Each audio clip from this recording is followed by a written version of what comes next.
Sir ప్రక్రియలో బెంగాల్లో 90 లక్షల ఓట్లు తొలగిస్తే 30 లక్షల ఓట్లు మాత్రమే ముస్లింలవన్నారు బీజేపీ రాష్ట్ర అధ్యక్షుడు రామచంద్రరావు. నరేందర్ సరెండర్ అన్న కాంగ్రెస్ హైదరాబాద్లో రోడ్డుకు ట్రంప్ పేరు ఎలా పెడుతుందని ప్రశ్నించారు. ఎవరికి సరెండర్ అయ్యారో కాంగ్రెస్ చెప్పాలన్నారు. తెలంగాణ అభివృద్ధిని అడ్డుకుంటోంది బీజేపీ కాదని కాంగ్రెస్ పార్టీయేనని విమర్శించారు. ఈ ప్రభుత్వం అడిగిన సమాచారం ఇవ్వనందుకే మెట్రో ప్రాజెక్టుకు లోన్ ఆగిందంటున్న రామచంద్రరావుతో మా ప్రతినిధి Mahesh Reddy face to face. BJP రాష్ట్ర అధ్యక్షుడు రామచంద్రరావు గారు ఉన్నారు. లేటెస్ట్గా తెలంగాణలో జరుగుతున్నటువంటి డెవలప్మెంట్ పైన వారు మాటల్లో వినేటువంటి ప్రయత్నం చేద్దాం. సార్ చెప్పండి, ఇది రీసెంట్గా తెలంగాణకు సంబంధించినటువంటి విషయంలో రేవంత్ రెడ్డి కామెంట్ చేశారు. అదేవిధంగా ఏదైతే కేంద్ర ప్రభుత్వం నుంచి కానీ లేకపోతే జపాన్ లోను రాకుండా కేంద్రం అడ్డుకుంటుందని చెప్పేసి కూడా వారు ఆరోపించినటువంటి నేపథ్యం. కేంద్రం కానీ బీజేపీ కానీ మా మంత్రులు కానీ ఎవరు కూడా ఏ స్టేట్ అయినా సరే డెవలప్మెంట్కి ఎవరు అడ్డుకోరు. తెలంగాణ డెవలప్ కావాలి అనేది ఫస్ట్ కోరిక కూడా మాకే ఉంది. ఎందుకంటే తెలంగాణకు మేము కూడా పోరాడినాం కదా. ఇక్కడ కాంగ్రెస్ పార్టీ చాలా విచిత్రంగా గతంలో బీఆర్ఎస్ పార్టీ ఆడిన అబద్ధాలే వీళ్ళు ఆడుతూ ఉన్నారు. సాంకేతికమైన కొన్ని ప్రొసీజర్స్ ఉంటాయి, అవి ఫిల్అప్ చేయకుండా వాళ్ళు అడిగినటువంటి ఒక దానికి సమాధానం ఇవ్వకుండా, వాళ్ళు ఇచ్చినటువంటి ఒక సలహాలని పట్టించుకోకుండా వాళ్ళు ఏమన్నారంటే operation and maintenance cost first మీరు దాని మీద పెట్టండి, మీకు ఏదైతే గతం లోన్ రీపేమెంట్స్ అవుతుంటాయో అది ఒక డిలే చేసుకోండి, ఎందుకంటే ఆపరేషన్ మెయింటెనెన్స్ అనేది చాలా ఇంపార్టెంట్, దాన్ని చేసుకున్న తర్వాత మీరు మెయింటైన్ చేయమని వాళ్ళు అడ్వైస్ ఇచ్చారు. లేదు మేమే ఫస్ట్ రీపేమెంట్ స్టార్ట్ చేస్తాం అనే దీంట్లో ఆ కాస్ట్ తర్వాత ఫైనాన్షియల్ ఫీజిబుల్ రిపోర్ట్ ఒకటి ఉంటుంది ఆ ప్రాజెక్టులో, అది కూడా వీళ్ళు పెట్టకపోతే దీన్ని అది ఆగింది. ఇది కిషన్ రెడ్డి గారు ఆపినరు, అది ఆపిన ఏం లేదు. దీన్ని సాంకేతికమైన కొన్ని ఉన్నాయి, ఆ ప్రొసీజర్ ప్రకారం వీళ్ళు పెట్టాలి.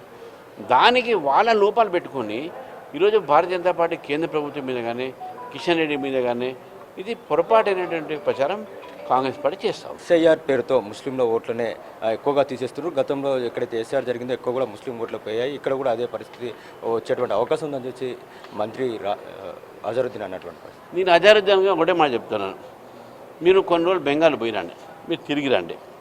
మీరు బెంగాల్లో కలకట్టాలో స్టేడియంలో ఆడిండొచ్చు, కానీ అక్కడ రాజకీయంగా మీరు అర్థం చేసుకోండి. అక్కడ 90 లక్షల మంది ఓట్లని తొలగింపు చేశారు. దాంట్లో చనిపోయిన వాళ్ళు కావచ్చు, బంగ్లాదేశీలు కావచ్చు, చొరబాటలు కావచ్చు. అందులో 30 లక్షలు మాత్రమే ముస్లిమ్స్, 60 లక్షలు హిందూస్ ఉన్నారు. అది తెలుసుకోండి ముందు. మీరు ఏదో ఎంఐఎం స్టేట్మెంట్ని మీరు క్యారీ ఫార్వర్డ్ చేసే లాభం లేదు. బీజేపీ ఎందుకొరకు ఈ యొక్క బదనాంను ఎదుర్కొంటుంది, ఎందుకొరకు బీజేపీ ఒక బూచిగా చూపించబడుతుంది? ఎందుకంటే బీజేపీ పెరుగుతుంది కాబట్టి, ఎందుకంటే బీజేపీ అధికారంలోకి వస్తున్నది కాబట్టి భయంతో చేస్తున్నారు. వాళ్ళు చేశారు, బెంగాల్ అట్లా చేశారు, బీహార్ అట్లా చేశారు. అక్కడ మా అధికారం వచ్చినాం కదా, ఇక్కడ కూడా బీజేపీ అధికారం వస్తుందని చెప్పేసి బీజేపీని పూసిగా చూపెడుతున్నారు. సార్ ఇంకొకటి, ఏదైతే హైదరాబాద్లో ఒక రోడ్డుకి ట్రంప్ పేరు పెడుతున్నారు ప్రభుత్వం, అదేవిధంగా త్వరలోనే దాన్ని ప్రారంభించేటువంటి ముఖ్యమంత్రి ప్రారంభిస్తారని చెప్పేసి కూడా చెప్తారు. అవునండి, వాళ్ళు ఇప్పటివరకు వాళ్ళు అంటారు కదా నరేంద్ర మోదీ సరెండర్ అయిన, మరి మీరు ఎందుకు డొనాల్డ్ ట్రంప్ పేరు పెడుతున్నారు? ఇక్కడ చాలామంది ఉన్నాయి కదా, ఇప్పుడు అంతా తెలంగాణ అవి ఇవి గౌరవం మీరే అంటారు కదా, మరి తెలంగాణ గౌరవం ఉన్నప్పుడు మీరు వేరే పేర్లు పెట్టవచ్చు కదా. డొనాల్డ్ ట్రంప్ పేరు ఎందుకు పెట్టాలి? మీరు అమెరికా మీరు సరెండర్ అయినా, మీరు రాహుల్ గాంధీ సరెండర్గా అయినరా?